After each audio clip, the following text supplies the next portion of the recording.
Hello everyone. दोस्तों, tubal blockage या fallopian tube obstruction ऐसे केसेस आजकल दिन पे दिन बढ़ते जा रहे हैं। तो ऐसे में अक्सर पेशेंट्स का ये प्रश्न होता है कि मैम आखिर फैलोपियन ट्यूब के ब्लॉकेज में हमें लक्षण क्या क्या देखने को मिलते हैं। तो यहाँ पे मैं बता दूं कि एक तो इनफर्टिलिटी या कंसीव ना कर पाना जो इसका मुख्य लक्षण होता है, उसके अलावा जो एसोसिएटेड या उससे जुड़े हुए कुछ लक्षण पाए जाते हैं वो लक्षण मैं आपसे बाद में डिस्कस करूंगी। किंतु उससे पहले मैं आपको यहाँ पे ये बता दूं कि फैलोपियन ट्यूब आखिर होता क्या है और फर्टिलिटी या कंसीव करने में आखिर उसकी इंपॉर्टेंस या इसका स्थान क्या है। तो देखिए, सबसे पहले मैं बताऊं कि जो इनफर्टिलिटी के केसेस अक्सर जब बहुत लंबे लंबे टाइम तक कंसीव नहीं कर पाते हैं और जब वो अपने गायनेकोलॉजिस्ट से कंसल्ट करते हैं तो इन्वेस्टिगेशन के दौरान या HSG नाम का एक इन्वेस्टिगेशन होता है जिसको हिस्टोसैल्पिंजोग्राफी बोलते हैं। उस इन्वेस्टिगेशन के दौरान जो है पेशेंट को पता लग पाता है कि उसको ट्यूबल ब्लॉकेज है, जिसकी वजह से वो अब तक इतने सालों तक कंसीव नहीं कर पा रही थी। तो एक्सीडेंटली ही सही, लेकिन ट्यूबल ब्लॉकेज की कंडीशन अगर एक बार पता लग पाती है या पता चल जाती है तो ऐसे में उसको ट्रीट करके कंसीव कर पाना आसान होता है। कंसीव ना कर पाना या इनफर्टिलिटी ट्यूबल ब्लॉकेज का मुख्य लक्षण है। इसके अलावा फैलोपियन ट्यूब आखिर होता क्या है, इसकी इंपॉर्टेंस फर्टिलिटी में क्या है, ये आपके लिए जानना पहले ज़्यादा ज़रूरी है। तो देखिए, मैं यहाँ पे बता दूं कि फैलोपियन ट्यूब जो है या फैलोपियन नली जो है यूट्रस या गर्भाशय और ओवरी के बीच का हिस्सा होता है। यानी गर्भाशय और अंडाशय के बीच पाए जाने वाला एक हिस्सा होता है जो रिप्रोडक्टिव सिस्टम का एक अहम भाग है। ये संख्या में 2 होते हैं, यानी यूट्रस के दोनों तरफ ये फैलोपियन ट्यूब पाए जाते हैं और इसमें किसी भी प्रकार का ब्लॉकेज इनफर्टिलिटी को जन्म देता है। फैलोपियन ट्यूब का आखिर फर्टिलिटी में क्या रोल है? तो देखिए, ओव्यूलेशन के दौरान जो है जब शुक्राणु और अंडा आपस में मिलते हैं और फर्टिलाइजेशन या निषेचन क्रिया होती है, वो पूरी ही प्रक्रिया जो है इस फैलोपियन ट्यूब में संपन्न होती है। तो इस पूरी फर्टिलाइजेशन या निषेचन क्रिया के परिणाम स्वरूप जो भ्रूण बन के तैयार होता है वो तकरीबन 72 घंटे या 3 दिन के बाद नले से होकर यूट्रस में जाके स्थापित हो जाता है या इम्प्लांट होता है, जिसको इम्प्लांटेशन की संज्ञा देते हैं। तो ये पूरी फर्टिलाइजेशन और इम्प्लांटेशन का जो पूरा प्रोसेस होता है उसमें आपने देखा कि फैलोपियन ट्यूब में ही फर्टिलाइजेशन हो रहा है और उसी के द्वारा ही चल के वो यूट्रस में जाके इम्प्लांट हो जा रहा है। तो ये पूरी प्रक्रिया में फैलोपियन ट्यूब का अहम रोल है।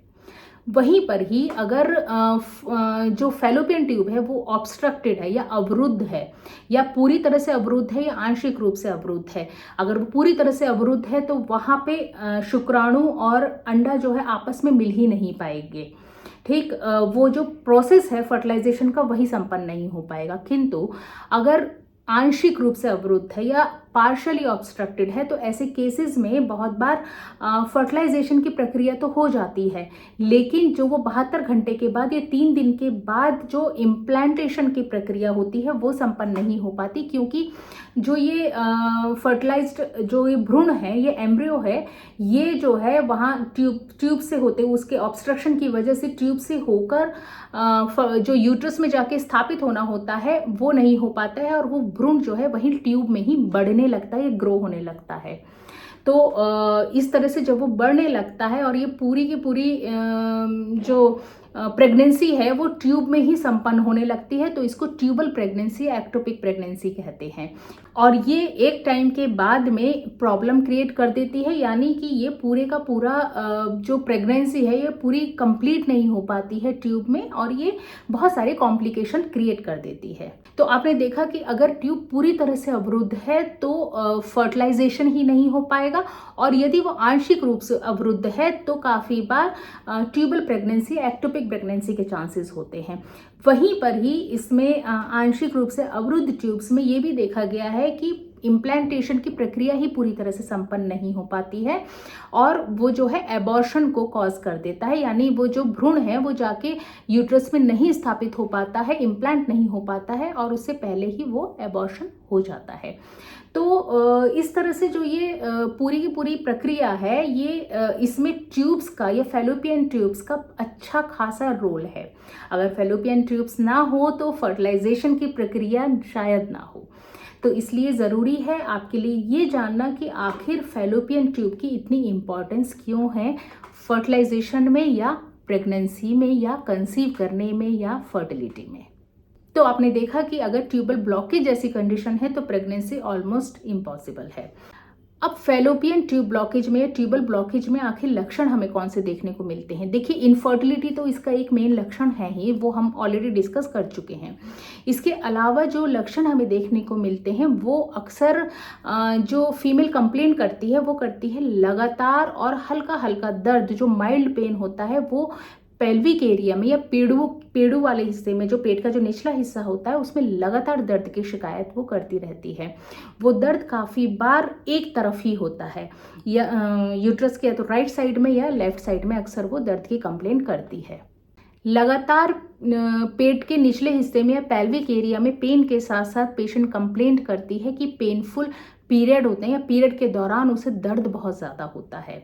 तो ये 2-3 मेन लक्षण हैं जो अक्सर हमें ट्यूबल ब्लॉकेज में या ट्यूबल ऑब्स्ट्रक्शन में देखने को मिलते हैं।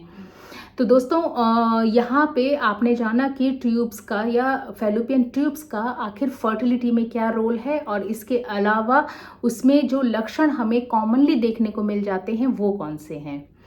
तो यहाँ पे मैं बता दूँ कि ये जो फैलोपियन ट्यूब ब्लॉकेज है, ट्यूबल ब्लॉकेज वाली कंडीशन है, ट्यूबल ऑक्लूजन वाली कंडीशन है, ऐसे में ट्रीटमेंट असंभव नहीं है। आयुर्वेद में बिना सर्जरी के, बिना आईवीएफ के इजीली ट्रीट करके पेशेंट जो है फीमेल कंसीव कर पाती है और उसके लिए कंसीव कर पाना बहुत ज़्यादा आसान होता है।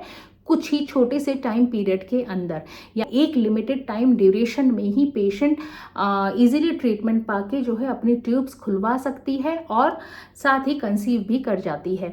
तो आयुर्वेदा से बढ़िया ट्यूबल ब्लॉकेज में इलाज इसका नहीं है और ये जितना ज़्यादा सेफ है उतना ही ज़्यादा हेल्दी भी है। यानी कि उसके बाद में जब फीमेल इस ट्रीटमेंट के बाद में, यानी ट्यूबल ब्लॉकेज के लिए जो आयुर्वेदिक ट्रीटमेंट आप लेंगे, इसके बाद में जब फीमेल कंसीव करती है तो वो जो प्रेगनेंसी होती है वो बहुत ईजिली रिटेन कर पाती है। किसी तरह के एबॉर्शन या फैलोपियन जो ये ट्यूबल प्रेगनेंसी के चांसेस बिल्कुल नहीं रहते, यानी पूरी तरह से ट्यूब खुल भी जाती है और कंसेप्शन भी बहुत ईजी हो जाता है। तो इसी इन्फॉर्मेशन के साथ में हम मिलते हैं नेक्स्ट वीडियो में। तब तक के लिए stay healthy, stay happy, take care, bye bye.